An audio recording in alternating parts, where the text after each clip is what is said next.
अस्सलाम वालेकुम। मेरा नाम मोहम्मद उस्मान है और आज का मेरा टॉपिक है O R F finder. O R F finder होता क्या है? ओ आर एफ फाइंडर की फुल एब्रीवेशन है open reading frame. Open reading frame और ये होता क्या है? An O R F finder is a sequence of DNA that has the potential to be translated into a protein. ये full DNA का जो सीक्वेंस होता है हमारा किसी भी चीज़ का, उसमें वो वाला पार्ट होता है जो कि बाद में हमारा ट्रांसलेट होके हमें प्रोटीन देता है। यानी कि जो हमारा इसेंशियल पार्ट होता है पूरे सीक्वेंस का, उसको हम ओ आर एफ कहते हैं। अब it starts with A start codon. ये हमारा जो है स्टार्ट कोडॉन से स्टार्ट होता है, जैसे कि ATG, ये हमारा स्टार्ट कोडॉन है। हमेशा जो है ना वो और एफ इसी से स्टार्ट होगा और इसके स्टॉप जो होता है वो तीन होते हैं कोडॉन। TAA, जैसा कि यहाँ पे मेंशन है, TAA, TAG और TGA, ये इसके तीन स्टार्ट कोडॉन है और स्टॉप कोडॉन है और ये उसका स्टार्ट कोडॉन है। इसकी सिग्निफिकेंस क्या है? ये हमें ORF फाइंडर जो है ना एक टूल है जो कि हमें क्या कर देता है, किसी भी डीएनए सीक्वेंस में हमें ORF जितने भी होते हैं उसको आइडेंटिफाई कर देता है, हमें उसको निकाल के दे देता है और वो उसकी इम्पोर्टेंस वगैरह भी बता देता है कि वो किस लिए यूज़ होते हैं। जो ORF फाइंडर टूल है उसका पर्पज़ क्या है? उसका पर्पज़ मैंने जैसे कि बताया है कि वो हम क्या करते हैं, डीएनए सीक्वेंस में हम हमेशा अपना जो है ORF कोड डिटेक्ट करने के लिए ही यूज़ करते हैं। ठीक है, इसका यूज़ क्या होता है? इसमें हम डीएनए सीक्वेंस अपना देते हैं जो कि उसके हिसाब से उसमें से ORF फाइंड कर देता है और उसको हम अपने हिसाब से उसकी ORF की लेंथ भी दे सकते हैं कि हमें इतनी लेंथ का ही दे, यानी कि 20 जो हैं उसमें न्यूक्लियोटाइड्स होने चाहिए या 50 होने चाहिए, उस हिसाब से ये उसको निकाल के देगा हमें। और एफ फाइंडर जो अब काम कैसे करता है, उसमें हम क्या करते हैं, पहले उसको डीएनए सीक्वेंस देते हैं, फास्टा फॉर्मेट में प्रोवाइड करते हैं। फिर उसके जो सर्च जो पैरामीटर्स होते हैं वो उसको सेट करते हैं कि उसकी लेंथ कितनी होनी चाहिए, उसमें जेनेटिक कोड क्या है और किस किस चीज़ को उसे इग्नोर करना चाहिए। और इसके बाद वो हमें क्या देता है कि ORF निकाल के देता है उस पूरे जेनेटिक सीक्वेंस में, ठीक है, जो हमारे बाद में प्रोटीन बनाएंगे उसको ट्रांसलेट होके। ORF फाइंडर की एप्लीकेशंस क्या है? ये हमें जीन की प्रिडिक्शन में काम देता है। मींस के वही जीन जो उसमें काम कर रहा है, क्या वो बाद में और किस किस क्रॉप में वही या किसी और चीज़ में किसी और सीक्वेंस में वो जीन मौजूद है। ठीक है, क्या वो ORF उसमें मौजूद है? मींस के जैसे कि अगर एक जीन मौजूद है हमारा एरेबिडोप्सिस में और वो किसी स्पेसिफिक वर्क के लिए काम कर रहा है, तो उसको हम ORF को स्मार्ट ब्लास्ट या ब्लास्ट पी के थ्रू उसको सर्च करते हैं, जो कि हमें बाद में आइडेंटिफाई कर देता है कि ये वाला जीन किसी और क्रॉप में भी मौजूद है और वो सेम फंक्शन प्रोवाइड कर रहा है। उसके बाद उन्होंने दिया annotation, adding information about the function of identicals और एफ्स, यानी कि जो मैंने बात की है कि वो दूसरे आइडेंटिकल जो आर एफ्स उनके बारे में भी, ओपन रीडिंग फ्रेम के बारे में भी बता देता है। इसकी रिसर्च में एप्लीकेशन है, ठीक है, जो कि हमें assisting in various biological research projects to understand gene function and regulation, ये इसमें हमें हेल्पफुल रहता है। उसकी लिमिटेशंस क्या है? ORF फाइंडर में not detect all ORFs specially if they are very short and nested with another ORFs। ठीक है, उन्होंने ये भी बात से बताई है कि इसकी लिमिटेशन क्या है कि अगर हमारे पास सीक्वेंस बहुत शॉर्ट है तो उसमें वो उसे फाइंड नहीं कर सकता। इसके बाद कंसीडरेशन हमारी क्या होती है कि result should be verified with additional bioinformatics tool and experimental validation, यानी कि हमें जो रिजल्ट्स होंगे उनको किसी और टूल्स के थ्रू भी एक बार आइडेंटिफाई कर लेना चाहिए। कंक्लूजन क्या है कि ORF finder is a valuable tool in bioinformatics for identifying potential protein coding genes, aiding in gene predicting annotation and research. ठीक है, अब ORF जो है वो काम कैसे करता है, अब हम उसको एक छोटी सा प्रैक्टिकल डेमो भी ले लेंगे, बारे में भी अब देखेंगे। ठीक है, प्रैक्टिकल जैसे थोड़ा सा इसका डिमॉन्स्ट्रेशन देखेंगे। गूगल पे जाके हम पहले उसको क्या लिखेंगे, NCBI ORF फाइंडर। ठीक है, इसको लिखेंगे तो ये हमारे पास आ जाएगा पहले ORF फाइंडर होम NCBI के ऊपर।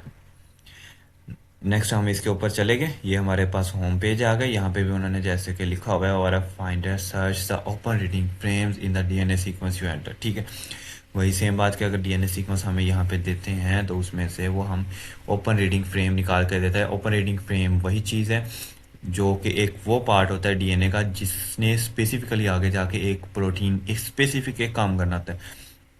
एक डीएनए के सीक्वेंस में 10 भी हो सकते हैं, 20 भी हो सकते हैं, 50 भी हो सकते हैं ओआरएफ, ठीक है ना। और हर ओआरएफ क्या करेगा, एक स्पेसिफिक काम करेगा, एक स्पेसिफिक प्रोटीन बनाएगा आगे जाके जो कि यूज़ होगी कि प्लांट्स में, ह्यूमंस में, पैथोजन में, हर एक चीज़ में, ठीक है। वो स्पेसिफिक काम करती है, ठीक है। तो ओआरएफ फाइंड करना है हमारे लिए, ये भी एक इम्पोर्टेंट काम होता है। हमें इससे हम क्या कर सकते हैं, हम बहुत सारी हेल्प ले सकते हैं कि अगर वो डिजीज़ काज कर रहा है, हमें पता चल जाता है कि ये वाला ओआरएफ क्या कर रहा है, डिजीज़ काज करता है, तो हम उसको मॉडिफाई कर सकते हैं, ठीक है। उसके लिए अलग टूल्स वगैरह होते हैं, ठीक है। और डिटेल में उसमें ज़्यादा चला जाएगा, तो हम सिंपल अभी ये रखते हैं कि ओआरएफ क्या करता है कि वो वाला हमें पार्ट्स निकाल के दे देता है कि ये वाला ओआरएफ ये एक ही काम करेगा, इतना पार्ट उसका एक ही काम करेगा, जो कि एटीजी कोडोन जो है ना, स्टार्ट कोडोन से स्टार्ट होती है, एटीजी जिसे कहते हैं। और स्टॉप कोडोन हमने जैसे बात की है, तीन होते हैं, T A A, T A जी और टी जी ए। ये तीन जो है हमारे क्या है, स्टॉप कोडोन है। इनमें स्टार्ट और स्टॉप होते हैं, ठीक है ना। स्टार्ट एक से होता है, स्टॉप करने के लिए तीन होते हैं। अब यहाँ पे हमने क्या देना है, एंटर असेशन नंबर, यहाँ फिर हम देते हैं इसको nucleotide sequence in FASTA format, ठीक है। तो हम अपना यहाँ से क्या करते हैं, ये न्यूक्लियोटाइड सीक्वेंस एक लेते हैं, ठीक है। ये एक न्यूक्लियोटाइड सीक्वेंस यहाँ से कॉपी किया और यहाँ पे हमने कर दिया पेस्ट, ठीक है। अब यहाँ से हम फ्राम टू नहीं इसे देंगे क्योंकि हम इस पूरे सीक्वेंस में ही आइडेंटिफाई करना चाह रहे हैं। नहीं तो यहाँ पे हम लिख सकते थे कि फ्राम 200 से 300 के दरमियान में हमारे जो आर एफ हैं उसको निकाल के दे, या 1 से लेके जो 100 तक है उसके दरमियान में अगर कोई ओ आर एफ है तो उसको निकाल के दे, ठीक है। तो यहाँ पे हम पूरे सीक्वेंस को आइडेंटिफाई करना चाहते हैं। और उसकी कम अज़ कम ओआरएफ की लेंथ कितनी होनी चाहिए, 30, 75, 150, 300 या 600, हम खुद के हिसाब से 30 लिखेंगे तो वो सबसे छोटे वाले ओआरएफ से भी निकाल देगा, ठीक है। इसकी मिनिमम लेंथ 30 तक ये निकाल देता है ओआरएफ को, ठीक है। अब जबकि यही इसका एक लिमिटेशंस में मैंने बात की थी कि जो ओआरएफ है ये स्मॉल सीक्वेंसेस जो होते हैं उनमें से आइडेंटिफाई नहीं कर सकता, यानी कि जीनोमिक सीक्वेंस में से, क्योंकि अगर ये उसमें 30 होंगे ही नहीं न्यूक्लियोटाइड्स वगैरह तो ये उसको आइडेंटिफाई ही नहीं कर सकेगा, क्योंकि इसकी मिनिमम लेंथ ही 30 दी हुई है, ठीक है। तो हम इसमें स्टैंडर्ड ही रखते हैं 75 उसकी साइज़, और उससे अपर वाले वो हमें दे, ठीक है।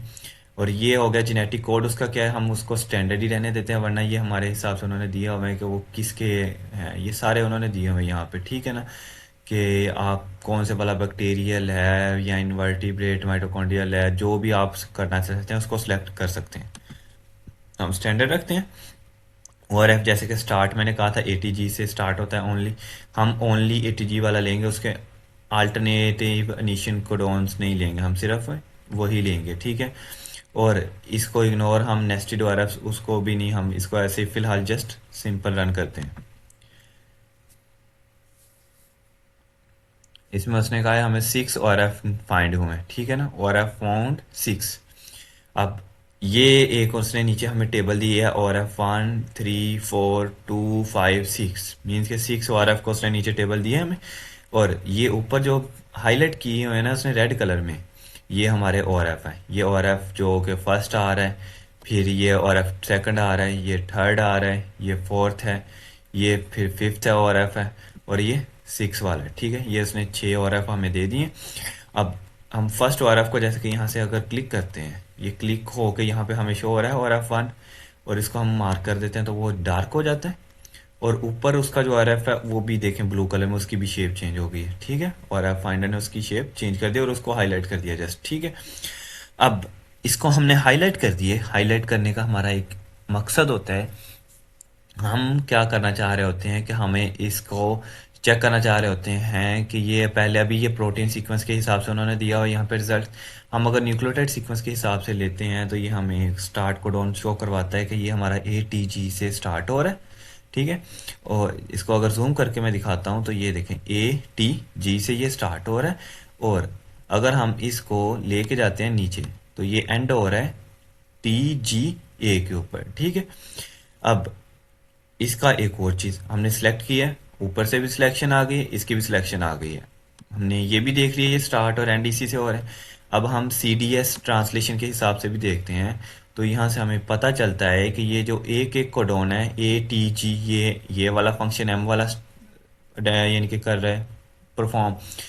ए जी कोडॉन है, ये के वाला कर रहे हैं। टी सी जी जो कोडॉन है वो एस वाला फंक्शन परफॉर्म कर रहा है। तो तीन तीन के जो पेयर्स में कोडॉन है वो स्पेसिफिक फंक्शन परफॉर्म कर रहे हैं। ऐसे ही हम सारे देखेंगे। और लास्ट वाला जो है वो टी जी ए जो है उसके ऊपर स्टार लगा हुआ है, मीन्स कि वो क्या कर रहा है, उसको स्टॉप कर रहा है। तो ये हो जाता है हमारा ओ आर एफ फाइंडर के बारे में। अब नेक्स्ट हम क्या करेंगे, इसको स्मार्ट ब्लास्ट करके देखेंगे कि हमारा जो ये वाला है हमारा ओ आर एफ, क्या ये यही ओ आर एफ यही हमारा जो प्रोटीन जो सिंगल ये प्रोटीन बनाएगा, ये किसी और क्रॉप में भी है, किसी और प्लांट में है, किसी और एनिमल में है, ये कहाँ कहाँ पे मौजूद है। तो हम स्मार्ट ब्लास्ट करेंगे। यहाँ ब्लास्ट नीचे भी लिखा होता है, ब्लास्ट पी जिसे हम कहते हैं, वो भी कर सकते हैं। दो ऑप्शन होते हैं। तो हम स्मार्ट ब्लास्ट करेंगे तो ये हमें क्या करेगा, ये कुछ रिजल्ट्स निकाल के देगा। ठीक है, कि ये हमारा जो है ये सोयाबीन इन इन में मौजूद है। ठीक है, ये इसमें से आइडेंटिफाई होता होगा, ये हमारा इसमें आ रहा है और ये अभी अननोन है, इसका उन्होंने अभी दिया होगा। ठीक है ना, अननोन प्रोडक्ट दी हुई है। बाकी उन्होंने कहा है कि ये इनमें मौजूद है हमारा, जैसे ग्लाइसिन मैक्स में भी ये मौजूद है कुछ हद तक। फिर ये इसमें भी रैप्डोप्सिस थाइलियाना में भी मौजूद है कुछ हद तक, ये एक में अननोन दे रहा है। ठीक है, फिर इसमें ग्लाइसिन मैक्स दूसरे में भी मौजूद है। ठीक है, किसी और जीन में, और ये अलग अलग उसने स्ट्रेन वगैरह दी हुई है। ठीक है, और ये नीचे भी उन्होंने उसके बारे में दे दिया हुआ है। ठीक है ना, ये उनके सेशन नंबर है, ये कितने कितने परसेंट आइडेंटिफाई हो रहा है। मीन्स के ये जो हमारा जी ओ आर एफ है सिंगल, ये 98% इसमें भी यानी कि आइडेंटिफाई हो रहा है। ठीक है, क्वेरी इसकी 100% हो रही है, लेकिन आइडेंटिकल वो 98% दे रहे हैं। ये 100% भी दे रहे हैं मेलस डोमेस्टिका, क्योंकि ये मेलस डोमेस्टिका का ही जीन है, तो इसलिए इसका 100% दे रहा है। तो मीन्स के ये सिंगल सिंगल जो है ओ आर एफ है, ये क्या कर रहा है, सिंगल बाद में ट्रांसलेट होकर सिंगल प्रोटीन बनाएगा। जो ये प्रोटीन बनाएगा वही ये वाले भी बनाएंगे। ये जो आइडेंटिफाई 98% कर रहे हैं या 99 या जो भी इतने इतने परसेंट कर रहा है, मीन्स के वो भी सेम प्रोटीन ही बनाएंगे। और इसको ये लास्ट पे भी उन्होंने बताया हुआ है। ठीक है ना, उसकी आइडेंटिटीज वगैरह कि उसके कितने कितने परसेंट आइडेंटिफाई हो रहा है, और उसके पूरे प्रोटीन सीक्वेंस के हिसाब से उन्होंने बताया हुआ है। ठीक है, तो ओ आर एफ का ये काम हो गया। सेकंड, हम 2 से 3 ओ आर एफ को भी सिलेक्ट कर सकते हैं। अब मैंने थर्ड वाला भी क्लिक किया था, उसको भी मैंने मार्क कर दिया। ठीक है, तो अब देखें दो के ऊपर उन्होंने ब्लू कर दिया, इसको भी और उसको भी ब्लू कर दिया। ठीक है, अब यहाँ पे है, इनको हम दोनों को अलग अलग, यानी कि ओ आर एफ 3 है, अभी वो दे रहा है, उसका सीक्वेंस दे रहा है। जैसे कि अगर हम उसको न्यूक्लियोटाइड सीक्वेंस देखें तो वो भी ए टी जी से स्टार्ट हो रहा है और टी जी ए पे एंड हो रहा है। ठीक है, और यहाँ से हम उसका सी डी एस भी देखेंगे तो वो हमारा पता चल जाएगा कि उसका भी टी जी ए जो है वो स्टार शो कर रहा है, उसका स्टॉप हो रहा है, और ए टी जी से वो स्टार्ट हो रहा है। ठीक है, और अगर किसी को अनमार्क करना हो तो हम फिर उसको फर्स्ट सेलेक्ट करेंगे। जैसे कि आर वन को मैंने क्लिक किया, वो यहाँ पे आ गए, उसको यहाँ से मैंने कर दिया अनमार्क। ठीक है, अब सिर्फ ओ आर एफ 3 रह गया हमारा। ठीक है, इतना काम हो गया। इसके बाद हम यहाँ से उसको डाउनलोड भी डाटा को कर सकते हैं। ठीक है, हम C D S FASTA file में भी कर सकते हैं, फीचर टेबल में भी कर सकते हैं, ए एस एन में भी और प्रोटीन फास्टा में भी। ठीक है, तो अगर हम प्रोटीन फास्टा में रखते हैं तो हम यहाँ से उसको डाउनलोड कर सकते हैं अपने। ठीक है, तो ये यहाँ से हमारा क्या हो जाएगा, ओ आर एफ 3 का फास्टा फॉर्मेट डाउनलोड हो जाएगा। अब यहाँ से उन्होंने कहा होगा कि अपने हिसाब से हम उनको भी अपना सिलेक्ट कर सकते हैं। यहाँ पे अनमार्क कॉल एक साथ भी कर सकते हैं। ठीक है, ये नेगेटिव स्टैंड है, ये पॉजिटिव स्टैंड है, ये उसके हिसाब से उन्होंने आइडेंटिफाई किया हुआ है। ठीक है, अब जैसे कि ओ एफ 1 है, ये उन्होंने प्लस पॉजिटिव स्टैंड दिया, वो उसके एरो आपको शो हो रहे हैं कि ये इस तरफ को जा रहे हैं। ठीक है, जो ओ एफ 2 है, ये भी पॉजिटिव स्टैंड है, वो भी इधर से इधर को जा रहे हैं एरोस। और जो नेगेटिव स्टैंड है वो क्या हो रहे हैं, उसके ऑपोजिट को मूव कर रहे हैं, ये उस चीज़ को शो कर रहा है। ठीक है, ये उन्होंने फ्रेम दिया हुआ है 2 2 2 3 3 में, उसके हिसाब से दिया हुआ है, और उसका स्टार्ट कहाँ से हो रहा है, स्टॉप कौन से पे हो रहा है। ठीक है, ये अब देखें, ये 5 से लेके 1100, ठीक है ना, 2 पे जाके ये आ रहा है। टोटल इसकी लेंथ बन रही है 1098, इतनी ज़्यादा उसकी लेंथ है पहले वाले की। ठीक है, तो ये हमें इसके हिसाब से सारा कुछ इसका डाटा दे देता होता है। तो ORF का मेन, अब हम जैसा कि मैंने पहले भी बता दिया, इसका फंक्शन यही है कि उस रीजन को फाइंड करना, उस स्पेसिफिक रीजन को फाइंड करना जो सिंगल काम करेगा, अगर सिंगल प्रोटीन बनाएगा। तो ये हमारा पूरा ORF के बारे में काम था, ठीक है। तो होपफुली आप सबको समझ आ चुकी होगी इस बारे में।